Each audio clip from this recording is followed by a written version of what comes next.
Hello everyone, welcome, and today I have another unboxing video, and yes, it's another retro handheld. And this one is a Powkiddy V90, and this one costs just $30. Now, in my previous video, I talked about the Ambinic RG351P, and that system plays about PS1 level games, and some Dreamcast games, though you really have to try them out to see if they work well or not. And this one here, the Powkiddy V90, this one is in the tier below. So this one plays some PS1 games well, and you really have to try them to see if they work well or not. But anyway, in this video, what we're going to do is we're going to look at the device a little bit, and then we're going to play some games on it, and I'll probably leave it there. But as always, if I like the device enough, I'll make another video in the future about it. Okay, if you like this video, make sure to hit the like button and subscribe to the channel for more videos like this. And we have a Discord server, so come along and join us there, and I'll leave a link in the description below.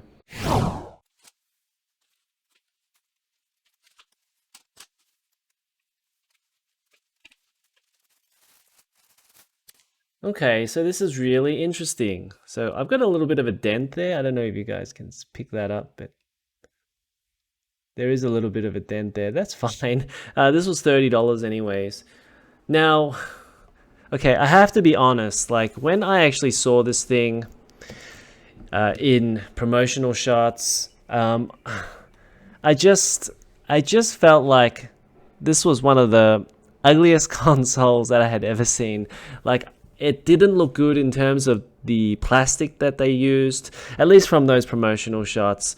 Now that I actually have it in hand, it's still not good, but it's at least better than I thought it would be, mostly because the weight is okay, I think. It doesn't feel too light.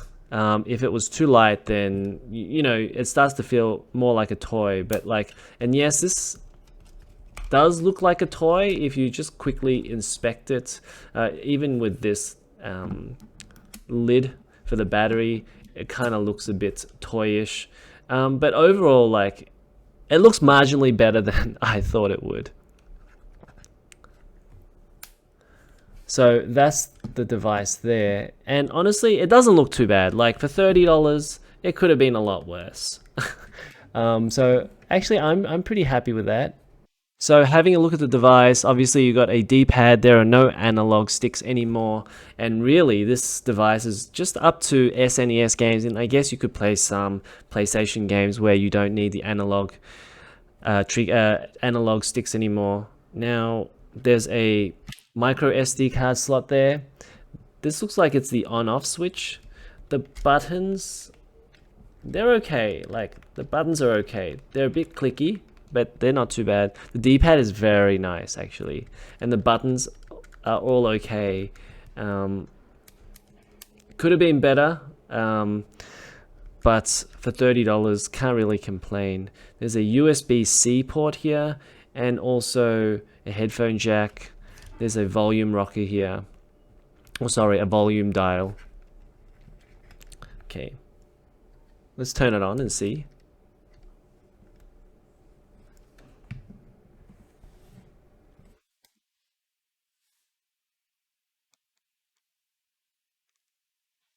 Now, this is a system where you can load up your own games, and you can also do your own themes as well.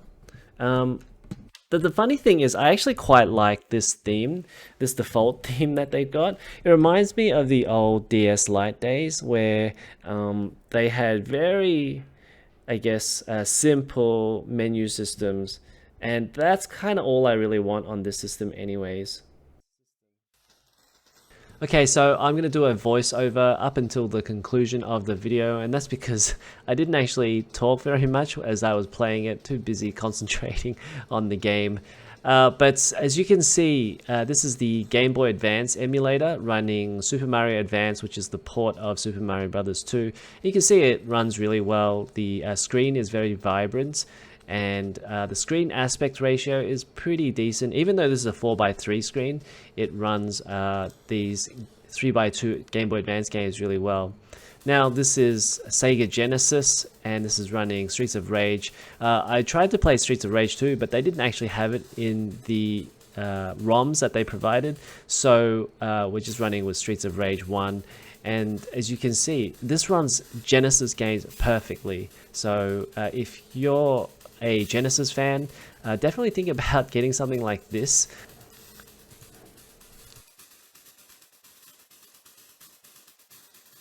Okay, let's move on to PlayStation stuff now, and this is where the performance gets real iffy, or basically it doesn't really work at all.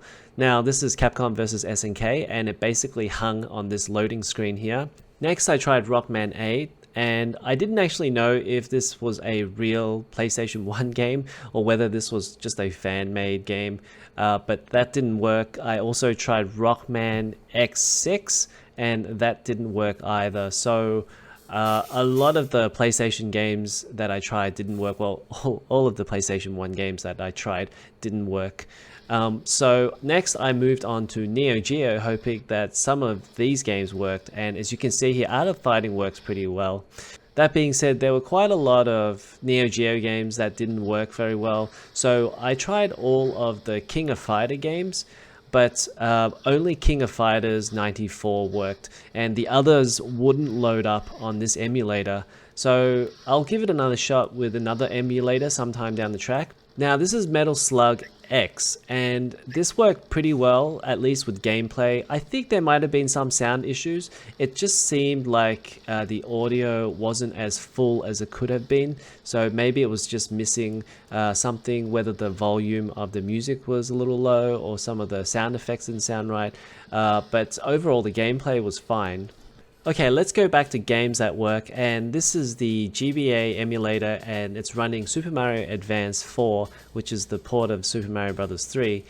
And as you can see, it looks really good, and this might be a better way to play it than the original NES version, at least because it's got the updated art, and it looks really good. The Super Nintendo version, if you play it out of the box, there are some things missing with the emulator, so it doesn't work as well. This is Sonic Advance on the GBA, and I was surprised, like if you play Super Mario Bros. 3, the levels are actually very small, but in Sonic Advance, the levels are actually very large, and so if you haven't played Sonic Advance, definitely give this one a shot.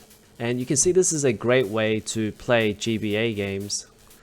This is back on the Super Nintendo now. This is Donkey Kong Country. And as you can see, it looks great on this screen. Now, because it's a 4:3 aspect ratio, you do get some black bars on the left and the right here. This is Super Punch-Out on the Super Nintendo, and you can see that the performance is perfectly fine. And this is honestly a pretty fun way to play these retro games on these little handhelds. This is Top Gear on Super Nintendo, and the performance is really good. It's running well. It's easy to control the car as well. So, you know, I often remember these games as being very hard to control because it used to have pretty poor performance, but Top Gear ran really well. This is Sonic 2 on the Genesis, and all the Genesis games run perfectly.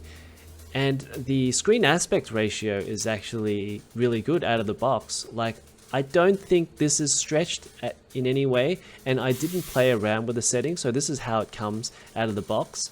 And you can see that it fills up the whole screen. This is Golden Axe on the Genesis. I think maybe it's probably better to play the arcade version because your character sprites are a little bit bigger. But this is not too bad if you don't have any other way to play Golden Axe.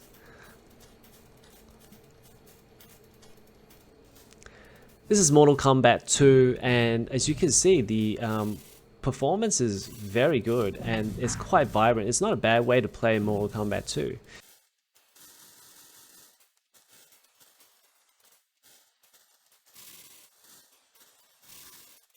Okay, that's the device there. I quite like the device. I think there's a few caveats with it though. Obviously not everything works out of the box, so PlayStation stuff, it doesn't seem like it works all that well. Neo Geo seems like it only works about 60-70%, and then Super Nintendo stuff maybe works about 80-90% of the time, but I think if you change those emulators around, that most of those games should work from the Super Nintendo era. Now, obviously, the other thing is that the build quality isn't quite all there. It's a very plasticky feeling type of device, and very cheap feeling, cheap looking. But I think for $30, there's not a whole lot there to complain about. You get a nice screen, you get nice buttons, and you get nice sound out of this device. And so it really is just the shell that is lacking here. But anyways, that's going to be it for this one. If you like this video, make sure to hit the like button and subscribe to the channel for more videos like this. And I'll see you in the next one.